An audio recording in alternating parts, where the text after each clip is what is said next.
Assalamualaikum. Terima kasih kepada anda yang sudi untuk klik video saya pada hari ini. Semoga anda semua dimurahkan rezeki dan diberi kesihatan yang baik. Amin ya rabbal alamin. Okey geng, hari ini saya ada satu cerita yang menarik untuk saya kongsikan bersama anda semua. Cerita ni adalah cerita puaka di Kelang Berah, di mana cerita ni berlaku kepada seorang security guard, iaitu Pak Guard lah. Siapa kerja Pak Guard ni mesti kalau tak banyak sikit akan melalui lah fasa-fasa bertemu dengan pengalaman misteri. Bukan apa, sebab bukan nak kata kerja lain tak ada pengalaman-pengalaman sebegini, tapi selalunya lah Pak Guard ni dia akan jugalah melalui benda yang macam ni. Apit bekerja sebagai Pak Guard di Kilang Padi. Kilang Padi ni walaupun berada di tepi jalan, tapi disebabkan Kilang Padi ni luas, di mana kawasan A ke kawasan B ni agaklah jauh, dan apabila malam sangatlah menyeramkan. Satu hari Apit ni sampailah shift dia untuk kerja di malam hari pula. Sebab bila kerja guard ni tak kisahlah mana-mana kerja yang ada shift ni, kalau seminggu tu siang, seminggu tu akan malam pula lah. Jadi sampailah Apit pada waktu malam. Di kilang ni memang dah kedengaran selalulah berlaku penampakan ataupun cerita-cerita misteri yang diceritakan oleh pagat-pagat legend kat situ. Apit ni pula Pak Guard yang baru kerja. Dia bukannya baru sangat, tapi dia baru kerja lah. Sebelum ni dia kerja tempat lain, tapi disebabkan ada Pak Guard baru yang lari di situ, jadi dia kena cover pergi ke situ lah. Dia bayar lebih sikit lah, macam naik pangkat, lebih kurang lah. Bila pergi jadi Pak Guard di situ, maka dia ikutlah prosedur-prosedur untuk pergi kunci jam, buat report seperti mana yang dibuat oleh Pak Guard sebelum dia ataupun yang kerja dengan dia, pagat-pagat senior tu. Lepas tu ni Apit tak diceritakan lagi lah apa yang berlaku di kilang berkenaan. Mungkin lah pagat-pagat legend ni nak bagi dia rasa dulu, lepas tu baru lepaskan cerita apa yang Apit perlu buat bila berhadapan dengan situasi begitu. Mana kata ni macam sesi ice breaking dulu lah, nak bagi dia tahu dulu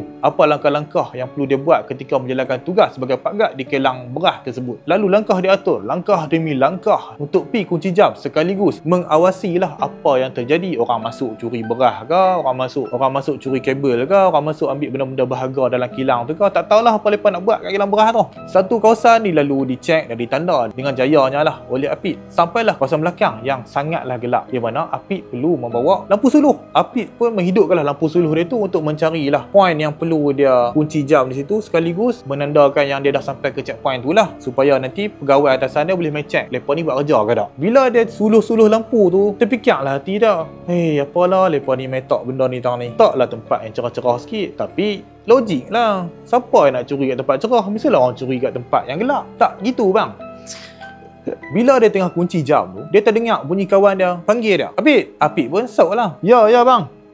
Lepas tu senyap, dia pun panggil lagi, bang. Abang panggil saya siapa bang? Suara tu senyap. Dia pun malaslah nak layan, dan dia pun bergerak dulu. Bagi dia tak apalah, sekejap lagi kita jumpalah kat depan tu. Bila dia panggil tu maknanya dia nampaklah si Apit ni, dan okey lah kalau nak pergi sembang kat depan tu pun dah cerah dah. So tak jauh mana lah kalau dia nak follow tu. Tapi dia tunggu, tak sampai-sampai kak. Tak apalah, dia pun masuklah ke ruangan pejabat untuk isi satu lagi form kunci jam lah di situ. Bila dia masuk di situ, dia tengok water dispenser tu terbuka. Dia kata lepas ni kerja sungguh sampai tak ada nak katuk water dispenser ni. Dia pergi tutup water dispenser tu. Kemudian dia pun nak keluar. Masa nak keluar tu, dia dengar lagi orang buka water dispenser tu. Dia kali tengok, rasanya aku dah tutup tadi ni, takkan terbuka balik. Dia pergi sekali lagi, dia tutup. Dia patah balik, dia buka pintu tu. Bila dia buka pintu, dia dengar bunyi sekali lagi. Water dispenser tu buka balik. Dia kalih-kalih, dia tengok buka balik. Lepas tu, mampu pergi kat hang lah. Bukalah sampai pagi. Dia pun terus keluar, pergi ke pondok pengawal. Dia masuklah dalam pondok tu. Dia tengok Pak Guard yang lama dah kerja di situ lah, duduk gelak kat dia. Lepas tu dia tanya, abang siapa gelak saya? Macam mana? Okey tak? Pergi kunci jam. Tadi saya dengar abang panggil saya siapa?